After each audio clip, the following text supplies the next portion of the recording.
For me as a journalist, the way I work is always the same. If I'm living with Iraqi people, am I now going to be impartial because I'm biased towards Iraqi people, because I'm walking in their shoes and understanding the world from their perspective, depending on them for my food, depending on them for my safety?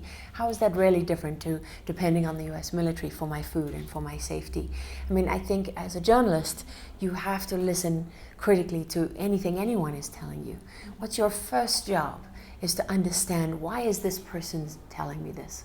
Or why does this person believe that? Or why is this person saying this? What's their motivation? So that applies for me no matter where I am.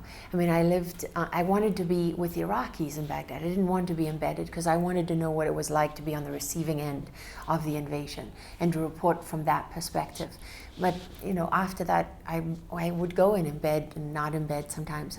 I don't have issues with that because I think that if you're honest in your work and you're professional, that no one's ever going to be able to close the door on you forever. I'm not afraid to engage in what I'm involved in and what surrounds me. I don't try to pretend that it doesn't affect me.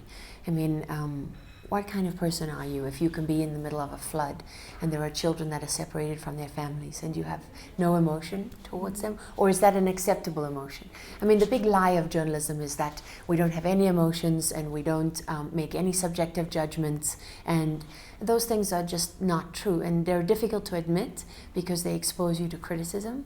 But I think if you're truly honest, everything we do is subjective in one form or another. I've had this discussion with other journalists who say, should we be involved? If someone is dying in front of you, do we have, we as journalists should not interfere because our job is to be objective witnesses. I think if I can save somebody's life, I should save somebody's life. I don't care about the story at that point. But if on the other hand, I'm going to be killed along with that person, and I know, making a smart decision, that in the interest of my own survival, I can't interfere, I have to step back here, then I'll step back.